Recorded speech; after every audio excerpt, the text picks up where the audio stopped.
tepatnya di layanan bimbingan konseling, di mana layanan bimbingan konseling itu ada 4 hal, yaitu layanan pribadi, layanan sosial, layanan belajar, dan layanan karir.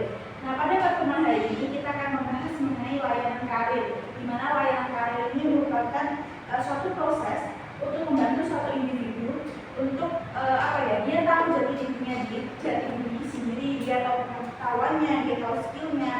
Intinya yaitu layanan karir adalah layanan yang membantu individu untuk memahami diri sendiri dan dunia kerja sesuai dengan bakat dan minat.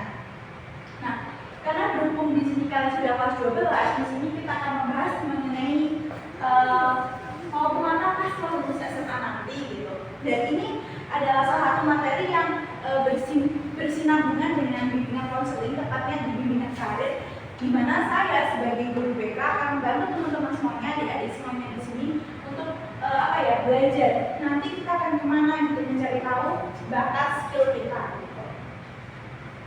Di sini saya mengutip dari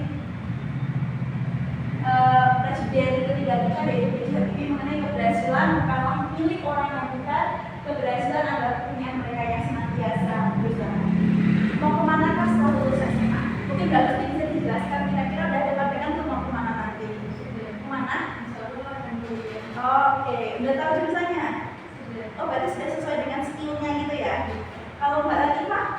Kalau untuk selanjutnya mungkin berbeda ya, mungkin akan kuliah, tapi kalau untuk desain masih sedikit bingung. Jadi di sini kita sudah tahu mungkin langkahnya apa, tapi kita bingung mau mengambil A atau B atau C gitu.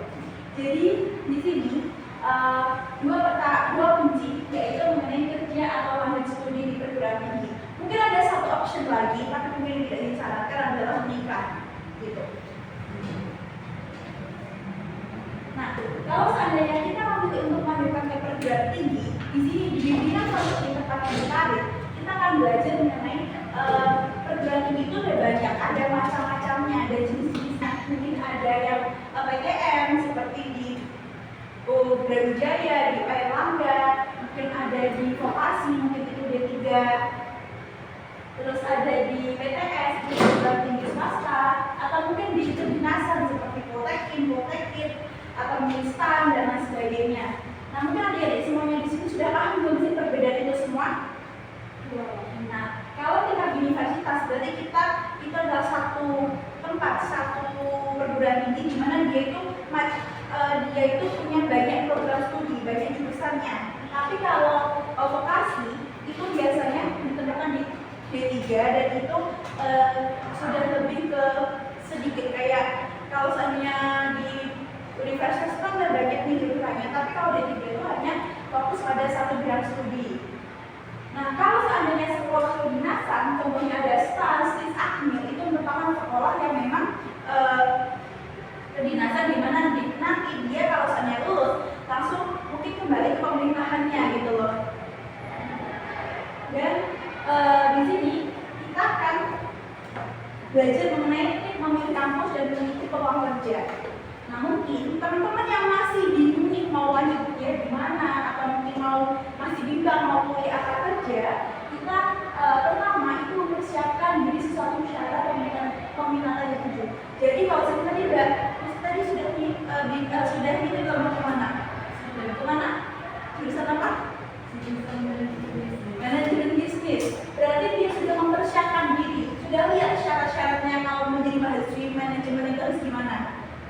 Sudah. Kira-kira apa Mbak?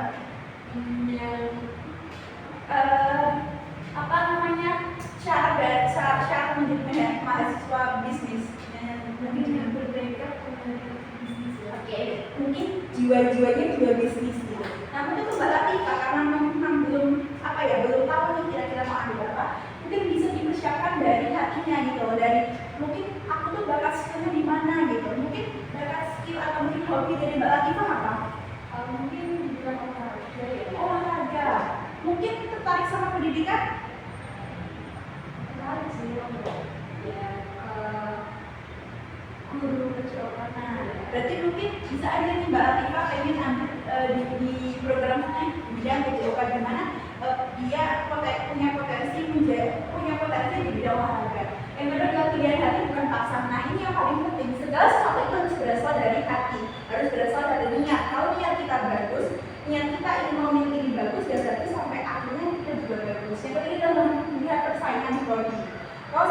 ingin bersaing di top 10 PTN, ya mungkin kita harus lihat kira-kira kita mampu atau enggak gitu loh.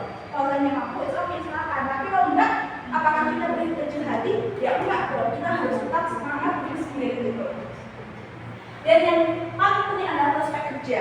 Kalau seandainya karena ketika kita habis kuliah kan kita nggak mungkin langsung kalau bisa kan kita mengembangkan apa yang sudah kita pelajari gitu kan. Kalau seandainya kita tadi bagus nih belajar di manajemen bisnis, berarti nanti prospek kerjanya mengembangkan dari yang hasil belajar tadi gitu kan, belajar bisnis. Berarti mungkin nanti kalau habis kita lulus mungkin kita bisa jadi wirausaha, pengusaha, betul kan? Oke. Dan yang terakhir adalah berusaha dan berdoa.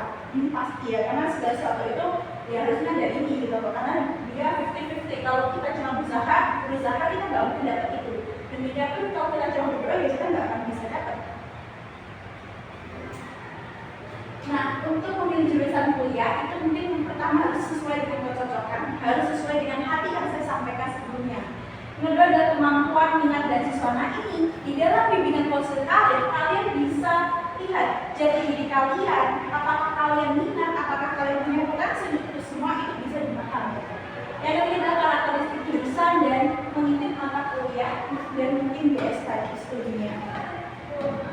Nah, saat kuliah apa yang mungkin perlu ditingkatkan? Yang pertama adalah mengembangkan skill atau ilmunya, karena sekarang kita di Gen Z ya, kita sudah berada di zona 5.0, di mana kita belajar semuanya pakai teknologi. Yang kedua adalah fokus untuk studi kita, berorganisasi. Mungkin kalau kalian suka menambah relasi, itu mungkin bisa cocok di berorganisasi dan memperkuat jaringan dengan relasi tadi, bersosialisasi dan jalan internasional ya guys. Jadi balik lagi, di mana pada bimbingan konseling karir ini saya sebagai konselor, sebagai guru BK akan membantu teman-teman semuanya untuk gimana sih kehidupan kita, apa sih bakat minat kita. Kalau seandainya udah kelas 12, jadi saya akan membantu kita kalau dapatnya gimana gitu. Nah, mungkin untuk pertemuan sebenarnya sampai di sini saja. Nah, nanti untuk teman-teman yang ingin lanjut bertanya lagi mungkin bisa konsultasi berdua dengan saya, biar mungkin lebih privasi atau apapun. Mungkin itu yang bisa sampai saya